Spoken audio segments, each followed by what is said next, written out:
प्रसार भारती अभिलेखागार की प्रस्तुति सदाबहार सुनहरे दौर का अनमोल खजाना। आप दूसरे महायुद्ध के दौरान युवा रहे होंगे। इस संबंध में आप अपने संस्मरण और कुछ प्रतिक्रियाएं व्यक्त कीजिए। हाँ, दूसरा महायुद्ध जब शुरू हुआ 1939 में, तभी मैंने मैट्रिक पास की थी जी। और मुझे याद है कि जब हम मैट्रिक में थे, मैं और मनोहर तिवारी का मैंने नाम लिया है, तब 1937 के स्पेनिश सिविल वार में भी हम लोग दिलचस्पी रखते थे। और चूँकि हम लोग इतिहास पढ़ते रहते थे और इन दोनों में राष्ट्रीय नेताओं में जवाहरलाल नेहरू के भाषण वगैरह की रिपोर्टिंग हम ज़रूर पढ़ते थे। जी। ग्लिम्प्सेस ऑफ वर्ल्ड हिस्ट्री हम लोगों ने पढ़ ही लिया था उनका, दोनों खंड। अच्छा। जवाहरलाल नेहरू का उसी उम्र पढ़ लिया था।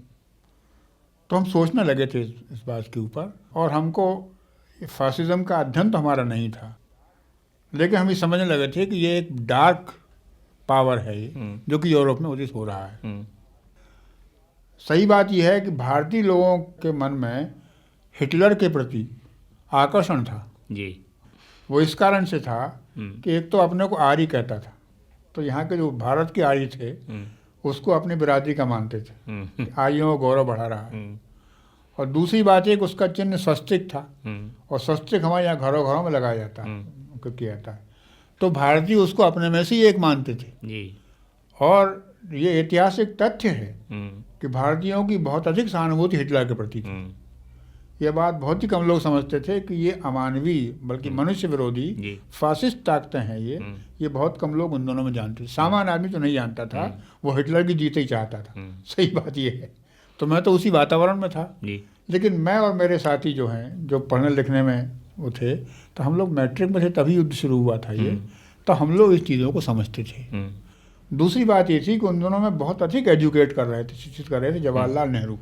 उन दोनों यूरोप में थे। वो 1937 में वो स्पेनिश सिविल वॉर में जो इंटरनेशनल ब्रिगेड थी डेमोक्रेटिक फोर्सेस के साथ, उनसे मिलने नहीं गए थे कृष्ण मेनन के साथ जी। तो मुझे याद है कि बहुत कुछ हम लोगों को शिक्षित जवाहरलाल नेहरू ने उन दोनों में भी किया था। तो हमें चेतना तो आ गई थी, अखबार हम रोज़ पढ़ते ही थे, तो हम बराबर वो फॉलो करते थे युद्ध का। वो हमें तभी से हमको मेजिनॉट लाइन, सिगफ्रीड लाइन जो होती थी कि मेजिनॉट लाइन क्रॉस कर ली है, सिगफ्रीड लाइन, ये सब उनके मोर्चों के नाम थे उन दोनों में। ये था वो। ये क्विस्लिंग शब्द आया था उन दोनों में, जिसको पंचमार्गी बोलते थे, जासूस। अपने ही खेमे में जासूस जो होता है शत्रु का, उसको क्विस्लिंग बोलते हैं। क्विस्लिंग एक आदमी का नाम था, उसके नाम से क्विस्लिंग शब्द पड़ा हुआ है ये सब। क्योंकि हम अंग्रेजी अखबार पढ़ते थे, हिंदी पढ़ते, दोनों पढ़ते थे, तो हमें ये चेतना बराबर थी। तो निश्चित रूप से मैं मानसिक रूप से मैं हिटलर का विरोधी था। मैं डेमोक्रेटिक यूरोप के फोर्सेस के साथ था। उसके बाद में आ गया यहाँ जबलपुर। हाँ, वो जो मैं खंडवा स्कूल में टीचर हुआ मैं, तो वहाँ बग्गा साहब का साथ हुआ। बग्गा साहब तो बहुत चेतना संपन्न व्यक्ति थे। वो मुझे समझाया करते थे कि ये फासिस्ट फोर्सेस हैं, इनका ये है, इनका ये है, डेमोक्रेटिक फोर्सेस के। फिर जबलपुर आया मैं सन 1941 में। तो 1941 में मैं कॉलेज की छुट्टी होने के बाद एकदम उन दिनों मैं चाय वाय नहीं पीता था, सुबह भी नहीं पीता था। तो शाम को एकदम मैं यहाँ विक्टोरिया अस्पताल के बगल में जो लाइब्रेरी अभी भी है, वहाँ आता था, और वहाँ मैं 2-3 अखबार रोज़ शाम को पढ़ लेता था। यहाँ वही जबलपुर में ये लगा कि लोगों में, काफ़ी लोगों में वो समझ है। तो हम उस कोर्स ऑफ इवेंट्स को, मुझे तो मोर्चों तक के नाम तब याद हो गए थे, और हम डेली ये करते थे कि यहाँ तक ये फौजें आई हैं, उसकी नक्शे आते थे अखबारों में, यहाँ तक उसकी फोर्सेज आई हैं। और अब चूँकि अंग्रेज सरकार खुद संकट में पड़ गई थी, उसमें इंग्लैंड पर उसने हमला चालू कर दिया था, तो भारत में हिटलर विरोधी प्रचार बहुत आता था जो सरकार द्वारा किया जाता था, वो सब हम लोगों को मिलता था। बल्कि कॉलेज में हमारे प्रिंसिपल जो हैं वो हमको ज़्यादा दिया करते थे, इसको पढ़ो, उससे हम एजुकेट होते थे। तो दूसरे महायुद्ध के दौरान क्या था, जबलपुर में जब मैं था तो मैंने देखा कि कारखाना नया एक और खुल गया था। पहले गनकरीज फैक्ट्री थी ही, फिर ऑर्डिनेंस डिपो खुल गया, फिर खमरिया फैक्ट्री खुल गई ऑर्डिनेंस की, हथियारों की। तो बेहद लोगों को नौकरियां उनमें मिल गई थी, बेहद लोगों को नौकरी। ये सब मैं देखता था। तो लोग तो इस तरह से खुश थे युद्ध से कि भाई नौकरियां मिल रही हैं, जाओ, चले जाओ, सीओडी चले जाओ, जीसीएफ चले जाओ। और हम लोगों को जो पढ़ा लिखा वर्ग जो था जी उनमें काफ़ी लोगों को ये समझ में आ रहा था कि ये कौन कौन से फोर्सेस लड़ रहे हैं। इस प्रकार दूसरे महायुद्ध के बीच हम लोग जिंदा रहे हैं, और दूसरे महायुद्ध के दौरान ही जो महंगाई विकट यहाँ पर आ गई है उसको भी हम लोगों ने भोगा है कि 2-3 तरह के अनाज को मिला करके पीसा जाता था वो, और हॉस्टल में वो हमको खिलाया जाता था। ये होता था। तो आर्थिक कष्ट चालू हो गए थे। आर्थिक कष्ट ये दूसरे महायुद्ध के बाद ज़्यादा हुए हैं। दुनिया भर में डिप्रेशन जो आया उस कारण से ये उन दोनों हमारी थी, और हम रोज ही इस बारे में सचेत और जागृत रहते थे। हाँ, तो इसी संदर्भ में एक बात और कि राष्ट्रीय स्वतंत्रता आंदोलन में आपकी कुछ भागीदारी निश्चित रही होगी और उसकी स्मृतियां अभी भी आपके मस्तिष्क में अंकित होंगी। कृपया कुछ संस्मरण इस संबंध में सुनाइए। विशेष भागीदारी तो मेरी नहीं थी। देखिए क्या था कि मैं जब मैट्रिक में था 10th में जी, तब मैं कांग्रेस का वॉलंटियर हो गया था। इतना ही नहीं, मैं अपने कस्बे की कांग्रेस कमेटी जो थी उनके सचिवों में से भी एक था मैं। ये 10वीं साल में जो उम्र था 16 साल में हो गया था। भाषण जोरदार दिया करता था, और तो खादी के कुर्ता पजामा पहनने लगा था मैं। एक आध बार हड़ताल स्कूल में हुई, वो तो उस हड़ताल का नेता भी था मैं। लेकिन जो स्कूल के मैनेजर थे वो राजभक्त थे, वे कांग्रेस के खिलाफ चुनाव लड़े थे, और हमको उनकी वोटर लिस्ट की नकल करनी पड़ी थी।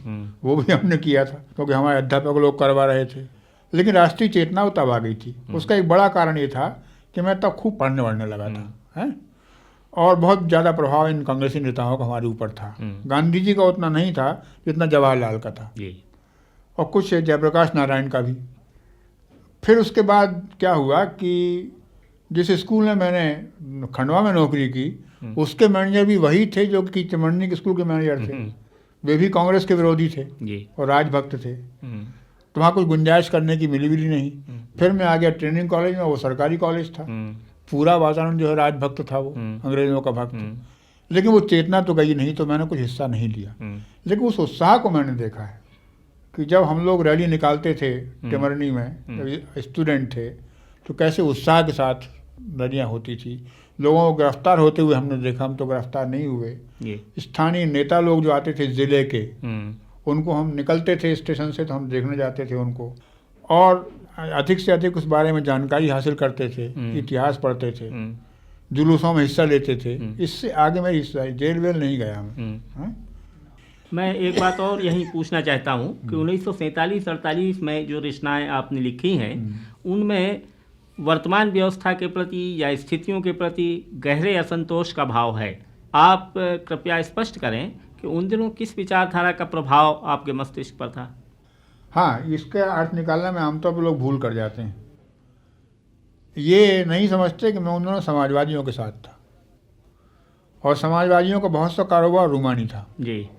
उनकी क्रांतिकारिता भी रूमानी थी। ये मुझे 4-5 साल के अंदर समझ में आ गया, और मैं उनसे कट गया जी। तो ये सारा असंतोष जो है व्यक्तिगत अनुभवों के कारण तो था ही जी। उन समाजवादियों की अप्रोच, उनके नारे और उनका बड़बोलापन, जो कहते थे कि सन 1952 में पहले ही आम चुनाव में हम सरकारों पर कब्जा कर लेंगे, दिल्ली से लेकर प्रदेशों तक। ये पूरा असंतोष और उच्छृंखलता मेरी रचनाओं में उन दोनों है। बहुत आक्रोश है, ये है वो है। ये उन दोनों बहुत करके मेरा ख्याल है एक समाजवादी नेता डॉक्टर राम मनोहर लोहिया के कारण। उनका सारा अप्रोच नकारात्मक था और आक्रोशात्मक था।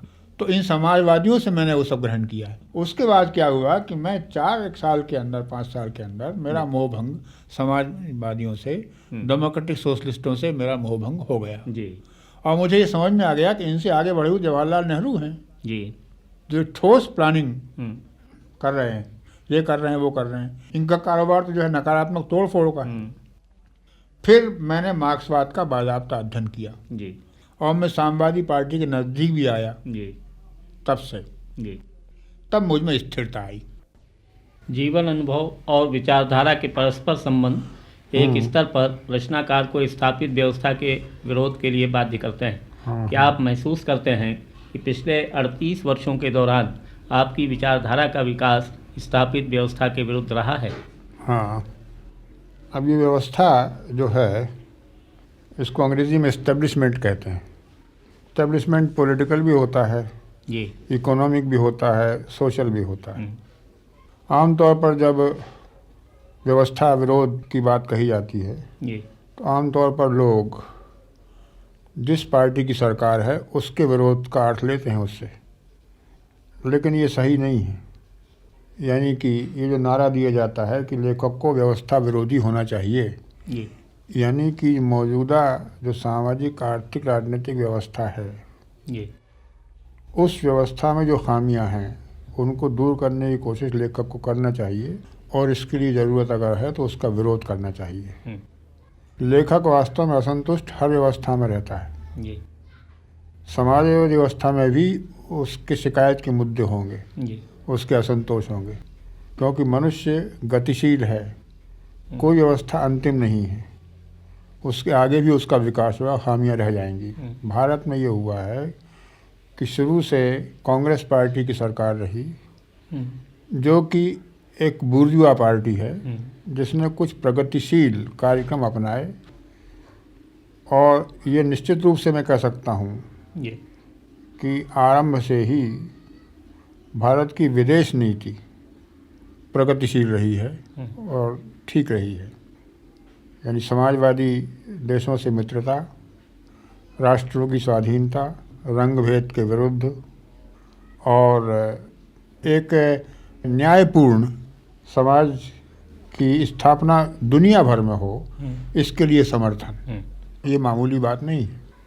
लेकिन इस देश की आर्थिक नीति आंतरिक जो है वो पूंजीवादी ही रही। ये ठीक है कि पब्लिक सेक्टर खुला, बैंकों का राष्ट्रीयकरण हुआ, बैंकों का राष्ट्रीयकरण अपने आप में समाजवाद नहीं है, क्योंकि ये तो फासिस्ट भी करते हैं। मुसोलिनी ने किया था, हिटलर ने भी किया था बैंकों का राष्ट्रीयकरण। अब पब्लिक सेक्टर है, सार्वजनिक उद्योग क्षेत्र बहुत महत्वपूर्ण है वो, लेकिन जैसा पंडित नेहरू ने कहा था, जो उनकी आरंभिक बात है, जो उनका योजना ही थी एक, कि सार्वजनिक उद्योग क्षेत्र बढ़ता जाएगा और it will reach commanding heights in Indian economy. वो कमांडिंग हाइट तक तो 38 साल में पहुंचा नहीं, और कमांडिंग हाइट पे पहुंचने के बाद वो धीरे धीरे प्राइवेट सेक्टर को, निजी उद्योगों के क्षेत्र को, आर्थिक क्षेत्र को धीरे धीरे समाप्त कर देगा। क्योंकि जवाहरलाल नेहरू एवोल्यूशन चाहते थे, प्रोग्रेस चाहते थे, एक किसी क्रांतिकारी झटके के बाद परिवर्तन नहीं चाहते थे। लेकिन हुआ ये है कि जिन उद्योगों को लिया था सार्वजनिक उद्योग में, उसमें कुछ बुनियादी उद्योग थे, ये तो बहुत ठीक हुआ है। उन बुनियादी उद्योगों के बगैर किसी देश की अर्थव्यवस्था सुधर नहीं सकती है, उद्योगीकरण नहीं हो सकता है। जैसे स्टील के मामले में, स्टील प्लांट हमारे 4 हो गए हैं, बहुत अच्छी बात है, लेकिन वो बेसिक इंडस्ट्री है। उस स्टील से जो मशीनें बनती हैं उसकी भी एक इंडस्ट्री हमारे जैसे कि रांची में है, हिंद मशीन टूल्स। लेकिन उन मशीनों से जो उत्पादन होता है वो उत्पादन प्राइवेट हाथों में है। इस कारण से क्या है कि आपसे वो स्टील लेंगे प्राइवेट उद्योग वाले जो विदेश से बुलाते, ना देते आप तो, आपसे उस स्टील की बनी हुई मशीनरी ले रहे हैं जो आप बना कर दे रहे हैं। लेकिन जो बाज़ार में उत्पादन जो आ रहा है वो उन्हीं के द्वारा आ रहा है और पब्लिक सेक्टर का नहीं आ रहा है। इस तरह से उस स्तर पर जाकर के इकोनॉमी को आपने पूरी तरह से प्राइवेट, वो जिस तरह चाहेंगे मार्केट को चलाएंगे, जब चाहेंगे तब वो अभाव पैदा कर देंगे, जब चाहेंगे तब कीमतें बढ़ा देंगे, ये उनको कर दिया। एक तो ये गलती हुई। दूसरी क्या हुआ है कि फिर ये बढ़ा, जैसे दवाई के क्षेत्र में, दवाई का क्षेत्र जो है वो बिल्कुल ही नहीं रहना चाहिए प्राइवेट। जहाँ पर है वहाँ का हाल ये है कि अमेरिका में जो दवाइयाँ बैंड हैं उपयोग के लिए, वो सैकड़ों दवाइयाँ तीसरी दुनिया के देशों में बिक रही हैं और लोग मर रहे हैं उनसे। क्यों? कि प्राइवेट उद्योग क्षेत्र में है, उनको अपना माल नहीं, चाहे गोला बारूद हो और चाहे दवा हो, उनको तो बेचना है, क्योंकि मुनाफा उनका कम हो नहीं सकता, वरना उद्योग मिट जाएगा वो। तो इस कारण से क्या हुआ है कि ये सारी की सारी महंगाई, ये सब हुआ है। मैंने इसका लगातार विरोध किया है, लेकिन अंधा विरोध मैंने नहीं किया है। जो व्यवस्था, मैं सामाजिक परिवर्तन चाहता हूँ। निश्चित रूप से समाज में जितनी ये रूढ़ियाँ परंपराएं चली आ रही हैं जो गलत हैं, उन सब का नाश होना चाहिए, इसमें कोई शक नहीं। कोई जनेऊ तोड़ने से, चंदन मिटाने से कोई जाति भेद नहीं मिटता है और न वर्ण व्यवस्था मिटती है। बुनियादी रूप से बदलना चाहिए।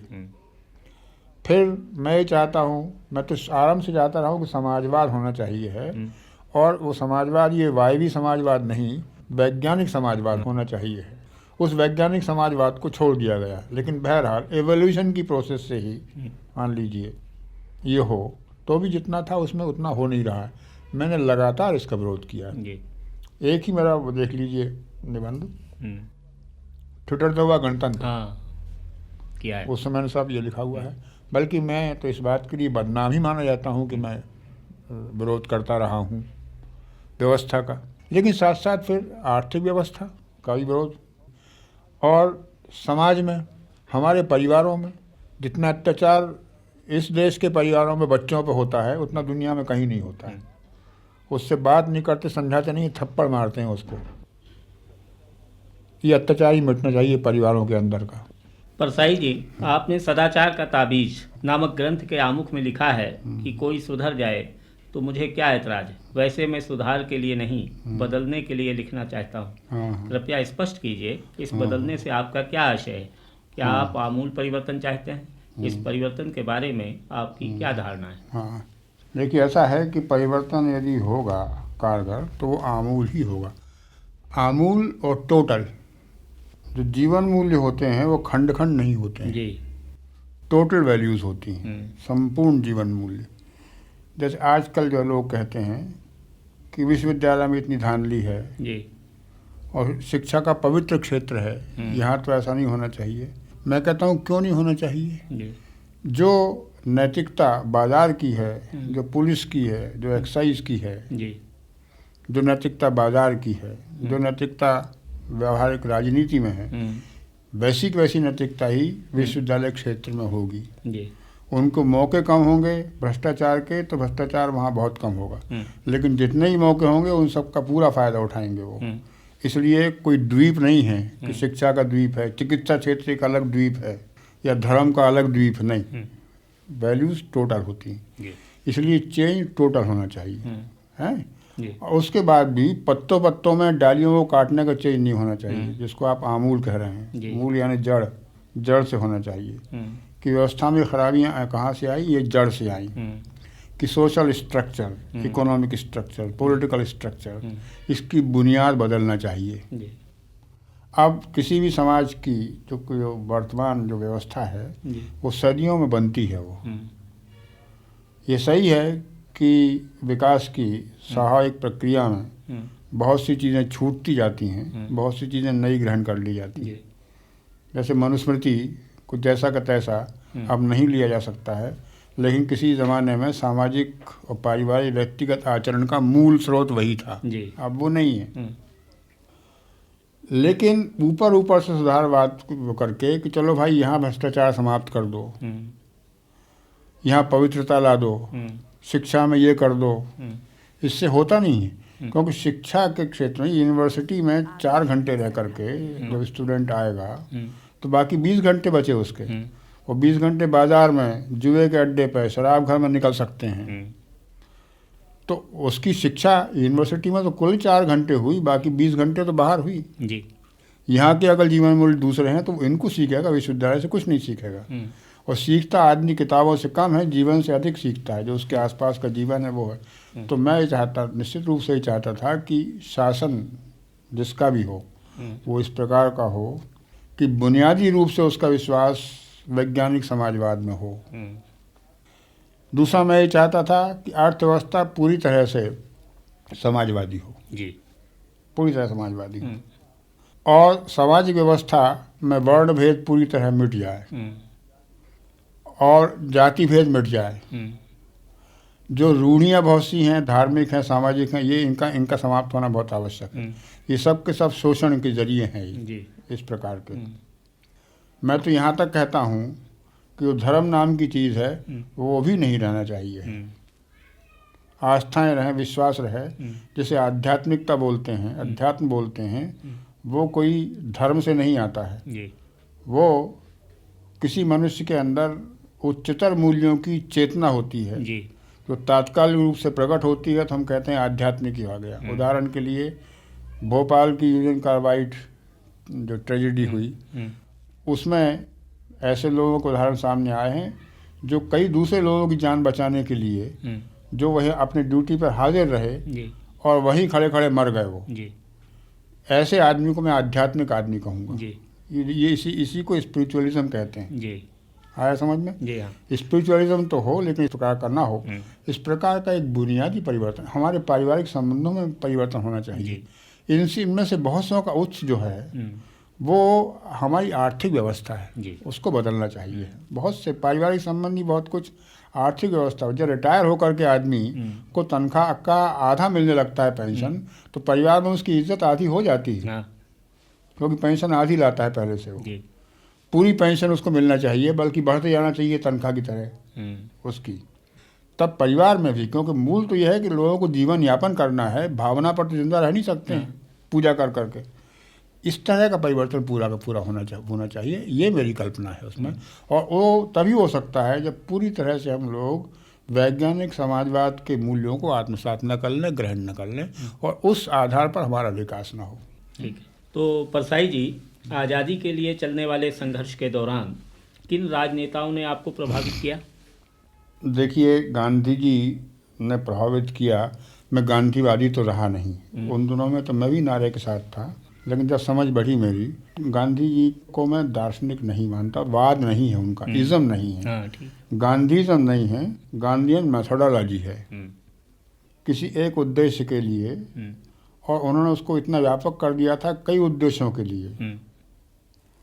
एक संघर्ष की या परसुएशन की एक विधि है वो ये बात तो समझते थे कि इस देश में यदि हमारे संघर्ष में हिंसा आई तो विदेशी सरकार इसके प्रत्युत्तर में कई गुनी हिंसा करेगी और उसे दुनिया के सामने न्यायोचित भी बनाएगी, बताएगी कि साहब हिंसा पे उतारू हैं, मार काट रहे हैं लोगों को, तो हम क्यों ना वो करें। इसलिए उन्होंने अहिंसा को as a policy, as a methodology उन्होंने अडॉप्ट किया। मैं ये नहीं मानता कि किसी भी क्रांति के लिए, किसी संघर्ष की सफलता के लिए हिंसा ज़रूरी है, बिल्कुल नहीं मानता। लेकिन मैं ये भी नहीं मानता कि अहिंसा के द्वारा ही सब कुछ हो जाएगा। उनकी आर्थिक नीतियाँ व्यावहारिक रूप से उनमें बहुत सी ठीक हैं, जैसे कि उनका ये कुटीर उद्योग और ग्राम उद्योग वगैरह। लेकिन इस ज़माने में आप मैकेनाइज्ड प्रोडक्शन के बिना आप दुनिया में कहीं खड़े नहीं रह सकते हैं, क्योंकि भारत की समस्या एक गांव की, एक कस्बे की समस्या नहीं है, ना एक इलाके की समस्या है। ये दुनिया के बाज़ार में भी खड़ा होना है आपको उस कंपटीशन में, क्योंकि किसी भी देश की आर्थिक स्थिति जो है वो दुनिया की आर्थिक स्थिति से जुड़ी हुई है, उसके साथ चलना है। तो गांधी जी का सबसे ज़्यादा प्रभाव जिस चीज़ ने डाला मेरे ऊपर वो ये है कि एक किस प्रकार से एक आंदोलन खड़ा किया जा सकता है, और 40 साल तक वे, कम से कम 35 साल तक गांधी जी लाखों आदमियों को लेकर के, जिसमें तरह तरह के आदमी थे, बुद्धिजीवी थे, अपर थे, वैज्ञानिक दृष्टि के थे, दकियानूस थे, धार्मिक थे, नास्तिक थे, सब थे, इनको लेकर के एक उद्देश्य में एक जन आंदोलन, इतना बड़ा जन आंदोलन तो इतिहास में कभी चला ही नहीं है। इतने साल तक वो चलाते रहे, और व्यावहारिक बहुत थे वो। जो लोग गांधी जी को आदर्शवादी या सपना देखने वाला मानते हैं, नहीं, he was down to earth, realistic and to finger tips a diplomat. है समझ में? तो उसको उनकी जो मेथड थी, और दूसरी बात है कि उनका जो बहुत व्यापक मानवतावाद था उससे प्रभावित था। लेकिन सबसे अधिक प्रभावित मैं जवाहरलाल नेहरू की थिंकिंग से था। तो यहाँ मैं पूछना चाहूँगा कि पंडित जवाहरलाल नेहरू के बारे में आपके क्या विचार हैं? आधुनिक भारत के निर्माण में उनकी भूमिका कहाँ तक सार्थक रही है? देखिए, एक तो वो स्वाधीनता संग्राम के नेता गांधी जी के बाद नंबर 2 के थे, जो गांधी जी से बिल्कुल ही भिन्न थे। वो बहुत आधुनिक, वैज्ञानिक दृष्टि संपन्न नेता थे। वे स्वयं चिंतक थे और रूमानी भी थे, इसके साथ साथ सपने भी देखते थे। वे भारत को एक आधुनिक विश्व में, आज के विश्व में एक शक्तिशाली औद्योगिक आधुनिक देश के रूप में स्थापित करना चाहते थे। उसे वो मिडिवल एज में नहीं ले जाना चाहते थे। गांधी जी की बहुत सी चीज़ें जो हैं वो आपको मध्य युग में ले जाती हैं, वो जवाहरलाल नेहरू ये बिल्कुल नहीं चाहते थे। दूसरी बात ये कि उनका बहुत अटल विश्वास लोकतंत्र में था, संसदीय लोकतंत्र में। तीसरी बात, उनका विश्वास समाजवाद में भी था, लेकिन समाज कैसा था, वो बहुत हद तक मार्क्स में विश्वास करते थे, लेकिन उनका बहुत विश्वास लोकतांत्रिक समाजवाद पर भी था। लेकिन ये लोकतांत्रिक समाजवाद वो जर्मनी, इटली, फ्रांस के जो सोशल डेमोक्रेट्स हैं उनकी तरह का नहीं था। उन समाजवादियों को, जो कि समाजवादी हमारे यहाँ भी हुए, जयप्रकाश नारायण लोहिया और मेहता के नेतृत्व में, इनका पहला मोर्चा वैज्ञानिक समाजवाद का विरोध होता है, पूंजीवाद नहीं होता है। और ये एक प्रकार से ढीले ढाले पूंजीवाद को ही चलाए रहना चाहते हैं। जवाहरलाल नहीं चाहते थे इसको, हैं? लेकिन वो सर्वहारा की तानाशाही भी नहीं चाहते थे, और संसदीय लोकतंत्र के प्रति उनका बहुत रूमानी आकर्षण भी था। तो उन्होंने एक काम तो ये किया कि स्वाधीनता आंदोलन को ही अपने ज़माने में उन्होंने एक दिशा तो दी, उसमें इकोनॉमिक कंटेंट दिया, उसको समाजवाद का उसमें तत्व जोड़ा। और उन्होंने बहुत बड़ी काम ये जवाहरलाल नेहरू ने खुद ने कहा है, जब उनसे अंतिम दिनों में किसी ने पूछा कि किस चीज़ से आपको संतोष है, क्या आपने किया जीवन में, उसने कहा कि मुझे एक ही बात मैंने की जिससे मुझे संतोष है, कि मैंने लोक शिक्षण किया। तो समाजवाद तो उन्होंने सिखाया, अपर आदमी के जमाने समाजवाद तो है, अभी भी है। दूसरी बात यह है कि विश्व की राजनीति में क्योंकि उनको इतिहास की समझ बहुत थी, विज्ञान की समझ भी थी, अपनी वर्तमान राजनीति को भी समझते थे। तो ये दोनों गुट थे, साम्यवादी गुट से कह सकते हैं आप, सोवियत रूस के नेतृत्व में, और पूंजीवादी गुट अमेरिका के नेतृत्व में, इन दोनों से अलग। लेकिन वास्तविक बात यह है कि हम इन दोनों से बराबर की दूरी पर अलग नहीं हैं, ये भ्रम ही भ्रम है। हम निश्चित रूप से सोवियत ग्रुप के साथ हैं, सोवियत कैंप के साथ, इसमें कोई शक ही नहीं। इतने सालों में ये सिद्ध हो चुका है। लेकिन वो तो कहना यही चाहिए, वो कहते भी हैं कि हमको तो दोनों गुटों से मतलब नहीं, दोनों से दूर हैं, और हम तो नहीं। निश्चित रूप से जवाहरलाल नेहरू जो हैं वो भारत को सोवियत गुट, समाजवादी गुट के नज़दीक ले आए। और इस समय जब मैं आपसे कह रहा हूँ तब हम सोवियत गुट के बहुत नज़दीक पहुँच चुके हैं। आप देख लीजिए फिडेल कास्ट्रो का भाषण पिछली नॉनलाइन कॉन्फ्रेंस में, जिसमें इंदिरा गांधी अध्यक्ष हुई थी। फिडेल कास्ट्रो रिटायर हुए थे। फिडेल कास्ट्रो तो एक कम्युनिस्ट रेवोल्यूशनरी है, उनका भाषण, इंदिरा गांधी का भाषण, तत्व से दोनों में कोई फर्क नहीं, तत्वतः बिल्कुल भी फर्क नहीं। जो कुछ भी फर्क है वो भाषा का है और शैली का है, तत्व में कोई फर्क नहीं। इतनी समानता हमारे चिंतन में है। तो ये जवाहरलाल नेहरू ने इसकी बुनियाद डाली, बल्कि इसको बहुत अधिक महत्व देते थे वो। तीसरी बात ये कि उन्होंने लोकतंत्र की जो है, संसदीय लोकतंत्र ही, जनवादी लोकतंत्र तो नहीं ऑफ कोर्स, संसदीय लोकतंत्र की बुनियाद डाली, और उसको अपने जीवन काल में इतना विकसित कर दिया कि आप इसके बाद देख रहे हैं पिछले साल 1.5 साल से कितने झटके लगे हैं, लेकिन बिल्कुल बिना किसी टूं चपट के, बिना किसी वेवरिंग के, बिना किसी कंपन के, इतनी इंदिरा गांधी की हत्या के बाद इतनी शांति से, इतने स्वाभाविक रूप से सरकार परिवर्तन कहाँ होता है। इतने बड़े चुनाव 2 हो गए पूरे देश के अंदर, आम चुनाव, कहीं कोई घटना नहीं हुई, और बिल्कुल शांति से, स्वाभाविक रीत से दूसरी सरकारें आ गई, और लोगों ने जानबूझ के सोच समझ के वोट किए, इस तरह वोट नहीं किए। तीसरा काम इन्होंने ये किया है। और एक बात जिसको बहुत बार लगातार जोर देते रहते थे वो, और नेता भी जोर देते हैं, वो ये है कि हमारे देश के लोगों को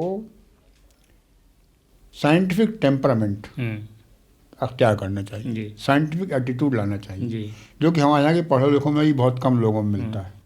विज्ञान का प्रोफेसर भी लेबॉर्ट्री के अंदर साइंटिफिक है, लेबॉर्ट्री के बाहर अनसाइंटिफिक है, इस पर जोर देते थे। आधुनिक होने के लिए हमें वैज्ञानिक दृष्टि संपन्न होना बहुत आवश्यक है। और इस तरह एक स्थिर वो सांप्रदायिकता के को समूल नष्ट करने में, राष्ट्रीय एकता के लिए इनमें उनका योगदान है, और मेरा ख्याल है इनका बहुत बड़ा योगदान है एक आधुनिक लोकतंत्र के रूप में भारत को खड़ा कर देने का। तो परसाई जी, आपने लिखा है कि राजनीति सिद्धांत और व्यवहार की हमारे जीवन का अंग है। सिद्धांत और व्यवहार की राजनीति से आपका क्या आशय है? देखिए, ये मैंने तब कहा है जबकि लेखकों के एक खेमे से ये आवाज़ें उठती थी, अभी भी उठती हैं और बहुत पुराने समय से उठ रही हैं कि लेखक को राजनीति से क्या मतलब। लेखक को ये क्या मतलब, ये वो लोग उठाते हैं इस आवाज़ को जिनकी राजनीति और भी घृणित है। वो जो राजनीति विहीन लोग नहीं है ये कहा जाता है वामपंथी राजनीति के लिए कि लेखक को वामपंथी राजनीति से कोई सरोकार नहीं होना चाहिए। तो तब मैंने इस संदर्भ में ये कहा था कि राजनीति तो जीवन का अंग है, सिद्धांत की व्यवहार की दोनों की। राजनीति कहाँ नहीं है, राजनीति का अर्थ केवल सरकार बनाना नहीं है। इसलिए साधारण नागरिक भी राजनीति विहीन नहीं हो सकता है। लेखक तो सचेत प्राणी है, वो राजनीति विहीन कैसे होगा। इसलिए राजनीति लेखक के लिए आवश्यक है। उसे राजनीति समझना भी चाहिए, राजनीति करना भी चाहिए उसको। हाँ, ये आवश्यक है। अच्छा। हाँ, तो परसाई जी, आपातकाल के पहले जिस संपूर्ण क्रांति की बात की जा रही थी, जनता पार्टी की सरकार स्थापित होने के बाद वह यथास्थितिवादी भटकाव में क्यों परिणत हुई? क्या यह अमेरिका द्वारा संचालित अस्थिरीकरण की कूटनीति का दुष्चक्र था? देखिए, मैं 1971 से फॉलो कर रहा था इस बात को जी। 1971 में बांग्लादेश युद्ध हुआ, पाकिस्तान से हमारी लड़ाई तीसरी हुई। वो युद्ध शुरू होने के पहले 15 दिन पहले जी भारत रूस की 20 साल की मैत्री और सहयोग संधि हुई थी। जी। बहुत अर्थों में वो संधि एक मिलिट्री अलायंस है, वो फौजी संधि है। जी। और उसके बाद ही हमने बांग्लादेश में हमने हस्तक्षेप किया। तब से भारत के दक्षिणपंथी जी और उन दक्षिणपंथियों के साथ हमारे समाजवादी भी जी और कांग्रेस का भी एक काफ़ी बड़ा तबका जी ये सचेत हो गए थे, सशंकित हो गए थे कि अब तो भारत जो है, इंदिरा गांधी के नेतृत्व में भारत सरकार जो है वो पूरी तरह सोवियत खेमे में चली गई है। अच्छा, तभी से इसमें रुचि अमेरिका भी ले रहा था। अमेरिका आरंभ से ही हमारी विदेश नीति के खिलाफ था कि अब तो क्या होगा, अब तो 20 साल संधि हो गई, 20 साल के बाद फिर रिन्यू हो जाएगी। जी। तो ये भारत सही का महादेश जो है ये तो सोवियत कैंप में गया। जी। क्या करो इसके लिए? उसके लिए करना ये कि भीतर तोड़ो फोड़ो इसको। जी। इस देश को भीतर से तोड़ दो। तो संपूर्ण क्रांति आंदोलन जो था, न महंगाई घटाने के लिए था, न आर्थिक क्रांति के लिए था, न सामाजिक क्रांति के लिए था, न यहाँ के लोगों को राहत देने के लिए थी। वो संपूर्ण आंदोलन भारत की विदेश नीति को पलटने के लिए था। जिन लोगों ने जयप्रकाश के लेखन को, उनके भाषणों को, उनकी जेल की डायरी को, उनके पुस्तकों को नहीं पढ़ा है, वो भ्रम में थे, जिसमें कि हमारे कुछ वामपंथी मित्र भी शामिल थे उस भ्रम में कि ये कोई संपूर्ण क्रांति नहीं थी। वो उन्होंने साफ कहा है कि दिल्ली में सरकार में बोल्शेविक बैठे हुए हैं। ये लिखा है जयप्रकाश नारायण ने, है। वे तारीफ किसकी करते थे? इजिप्ट के राष्ट्रपति अनवर सादत की। कैसा होता है राजनेता। अनवर सादत ने अरबों के हित को अमेरिका को बेच दिया था। वे जयप्रकाश का लक्ष्य साफ साफ ये कहना था कि जैसे कि भारत सरकार कम्युनिस्ट हो गई है और भारत में कम्युनिज्म। जयप्रकाश नारायण घोर कम्युनिस्ट विरोधी थे, घोर रूस विरोधी थे। तो ये देश को तोड़फोड़ देना चाहते थे।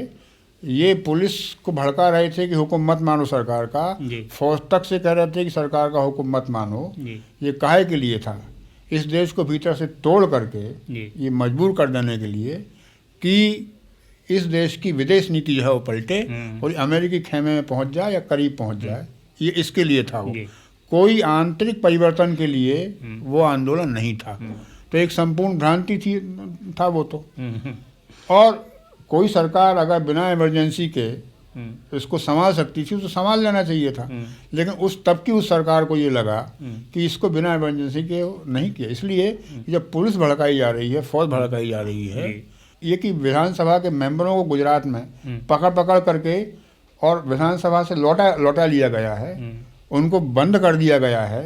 जब आप विधानसभा के सदस्यों को, संसद के सदस्यों को आप उड़ा देंगे, उनका अपहरण कर लेंगे, उनको जाने नहीं देंगे, उनको मारपीट का संसदीय काम नहीं करने देंगे, तो सामान्य रूप से कैसे चल सकता है काम?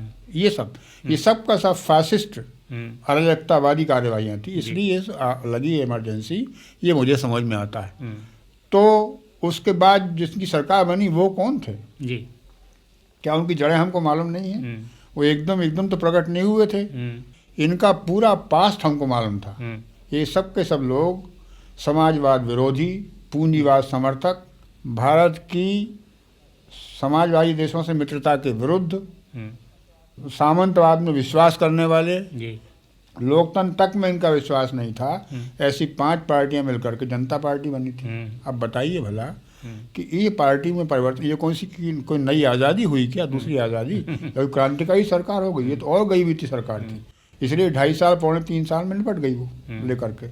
ये था। तो मूल प्रश्न आप क्या करना चाहते थे?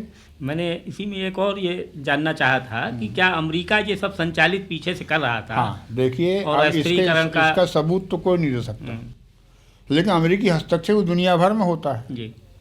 CIA का पैसा अब यहाँ आता है तो काहे के लिए आता है? मैं किसी दूसरे आदमी की बात नहीं करता, गप नहीं मारता हूँ। प्रोफेसर गैलब्रेथ यहाँ पर थे जी, अमेरिका के राजदूत। उन्होंने अभी जो किताब लिखी 4 साल पहले जी, उसमें उन्होंने ये लिखा है कि जब मैं दिल्ली में राजदूत था तब CIA ने मुझे बहुत संकट में डाल दिया जी। मुझसे कहा गया कि इतना पैसा इन्हीं राजनीतिक पार्टियों को, इन व्यक्तियों को बांट दो जी। मैं इससे बहुत परेशानी में पड़ गया। ये लिखा हुआ है किताब के अंदर प्रोफेसर गैलब्रेथ का। तो ये पैसा किस काम से आता है? एक अंदाज के हिसाब से 400 से लेकर 600 करोड़ रुपए तक प्रति वर्ष CIA का इस देश के अंदर खर्च होता है। कोई सदाचार तो नहीं बना हुआ है वाशिंगटन में, किसी काम से खर्च होगा ना। इस देश की तमाम प्रतिक्रियावादी शक्तियाँ, चाहे वो धार्मिक हों, चाहे राजनीतिक हों, चाहे आर्थिक हों, इन तमाम यहाँ की फासिस्ट ताकतों को, छोटे छोटे संगठन भी अगर हों, इन सबको अमेरिकी मदद मिलती है और एजेंटों का जाल फैला हुआ है। निश्चित रूप से इसमें अमेरिका का हाथ था, इसमें कोई शक नहीं। अच्छा, तो परसाई जी, पंडित जवाहरलाल नेहरू के पश्चात भारत में किन राजनेताओं की भूमिका को आप महत्वपूर्ण मानते हैं? देखिए, पंडित नेहरू के बाद लाल बहादुर शास्त्री प्रधानमंत्री हुए जी।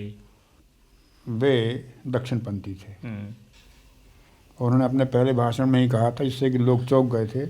संयोग से उस दिन में लोकसभा की कार्यवाही देख रहा था ऊपर से जी। उन्होंने एक सेंटेंस कहा था, I shall not walk on the beaten track. यानी वो अगर जीवित रहते तो रास्ता बदलते। रास्ता कौन सा होता? वाम पंथ को नहीं जाता वो दक्षिण पंथ को जाता जी। उसका इंदिरा गांधी हुई। इंदिरा गांधी की आइडियोलॉजिकल ट्रेनिंग थोड़ी बहुत नेहरू जी के कारण हुई थी, लेकिन आइडियोलॉजिकली पुख्ता नहीं थी। वो असल में प्रैग्मेटिक थी, यानी वो उपयोगितावादी थी, व्यावहारिक उपयोगिता वाली राजनीति की थी, बहुत पुख्ता इंदिरा गांधी। तो उन्होंने पंडित नेहरू की पॉलिसीज़ को बहुत तो नहीं बदला, बल्कि उसके बाद जैसा विकास हुआ हमने देखा उन पॉलिसियों पर ज़्यादा सख्ती से अमल करने लगी वो जी। जैसे गुट निरपेक्षता की नीति है, उस पर ज़्यादा सख्ती से अमल किया इंदिरा गांधी ने। सोवियत रूस से मित्रता की जो पॉलिसी थी नेहरू की, वो उस पर इंदिरा गांधी ने नेहरू से अधिक सख्ती के साथ जी किया। कोई परवाह नहीं की उन्होंने कि दूसरा गुट इससे नाराज़ होगा, ये उन्होंने किया। बैंकों का राष्ट्रीयकरण किया, प्री पर्सेस बंद की, ये किया वो किया। खैर, इससे बहुत विशेष आर्थिक सुधार तो देश के अंदर नहीं हुआ, लेकिन वो सचमुच में एक शक्तिशाली लीडर थी वो कांग्रेस की, और शक्तिशाली प्रधानमंत्री थी। तो बाकी और कोई नेता जो है इस बीच में ऐसा नहीं यहाँ पर हुआ जिसने बहुत अधिक प्रभाव इस देश के जनमानस पर डाला हो। अभी ये प्रधानमंत्री तो नए साल 1.5 साल में, और अब जैसा चला रहे हैं वो आप लोग देख ही रहे हैं। नीतियों में कोई परिवर्तन उन्होंने नहीं किया है विशेष रूप से, और उनके सामने कुछ चीज़ें बहुत साफ हैं तो अधिक सफाई के साथ संक्षेप में बोल देते हैं। बहुत ज़्यादा बोलने की उनको आदत नहीं है, तो उनको बोल देते हैं। और बहुत से फार्मूले तो पंडित नेहरू के ज़माने के अब पक्के तय होकर बैठ गए हैं, उन पर प्रधानमंत्री कोई भी अमल कर सकता है। तो मेरा ख्याल है कि इंदिरा गांधी ही थी वो, और वैसे तो बहुत से ऐसे नेता हैं जिन्होंने कि काम अच्छा किया है, लेकिन और उसके बाद कोई मुझे पता नहीं। तो परसाई जी, राष्ट्रीय राज्य या नेशन स्टेट के रूप में भारत की कल्पना 19वीं और 20वीं शताब्दी के राष्ट्रीय आंदोलन की मुख्य चिंता थी। इसे आज किस रूप में उपलब्ध किया जा सकता है? लेकिन नेशन स्टेट की जो है वो तो 18वीं शताब्दी की है यूरोप में भी। उसके पहले इतिहास में जो लोग कहते हैं कि ये भारत राष्ट्र था, ये बात तो गलत है। जी। यहाँ टेरिटरीज थी और वंशों का राज था। जी। ऐसा भी नहीं है कि राजपूतों के राज, नहीं, परमार का राज है, बुंदेले का राज है और चौहान का राज है। और लड़ते यूँ थे कि चौहान की मूछ नीची ना हो जाए, बुंदेले की नाक न कट जाए। टेरिटरीज थी ये जिन पर कब्जा किए हुए थे। इकट्ठे होकर इन्होंने कभी भी विदेशी हमले से नहीं लड़ाई की, इस कारण कि वो हमले को विदेशी मानते भी नहीं थे वो। तो और हमेशा ये नेशन स्टेट जो है वो इसी तरह से बनता है। इंडस्ट्रियल रेवोल्यूशन के बाद नेशन स्टेट का कॉन्सेप्शन आया था, आप तो जानते ही, यूरोप में। और इसके बाद जैसे जैसे औद्योगिकरण बढ़ता गया तो वो नेशन स्टेट वो होता गया। फिर उसके साथ में लोगों की इमोशन जुड़ जाती है, भावात्मकता जुड़ जाती है इसके साथ में, जिसका आधार मूल रूप से आर्थिक होता है। जी। उद्योगों के मुनाफे के लिए ये भावना बहुत ज़्यादा लोगों में बढ़ाई जाती है कि हम एक राष्ट्र के रूप में, अंग्रेज लोग साहब हम अंग्रेज शोषण कर रहे हैं। तो भारत में क्या है कि एक फेडरेशन है, तो राजनीतिक रूप से संघ राज्य है, गणराज्य है, राजनीतिक रूप से ये एकता है और भौगोलिक एकता है, जैसे भी जितना ही भारत बचा हुआ है अब। और सांस्कृतिक एकता एक तरह से पुराने ज़माने से चली आई है जो है इसके अंदर, लेकिन विभिन्नताएं बहुत हैं, भाषा की है, ये है, वो है। इन सबको हमें मानना चाहिए और इनको भाषाई राज न कह करके इनको नेशनलिटीज़ कहना चाहिए। उपराष्ट्रीयताएँ हैं ये, इनको मानने में कोई डर की बात नहीं है। सोवियत रूस में भी 37 उपराष्ट्रीयताएँ हैं और उनका एक फेडरेशन है, संघ राज्य है उनका, वैसा संघ राज्य ये भी है। अब जैसे कि हिंदुस्तान में भी अब मल्टीनेशनल कंपनियां पैदा हो गई हैं, जो अफ्रीका में, एशिया के कुछ हिस्सों में, लैटिन अमेरिका में कारखाने डाल रही हैं, ठेके ले रही हैं। तो आप देखेंगे जो जो ये शोषण बढ़ता जाएगा मल्टीनेशनल्स का, भारतीय मल्टीनेशनल्स का, त्यों तो इकोनॉमिक इंटरेस्ट पास करीब आते जाएंगे। लेकिन मुझे लगता है कि अब ये बात पुख्ता हो गई है, खास करके पंजाब की समस्या जो हल हुई है अभी, उससे ही मालूम हो रहा है कि एक संघ राज्य की तरह ये अब स्थिर हो गया है। और यही कॉन्सेप्शन आधुनिक राष्ट्र राज्य का है जो यहाँ चल रहा है। बाकी समस्याएं टूटने फूटने की, लड़ाई भिड़ाई की तो चलती ही रहेंगी, सभी जगह चलती हैं।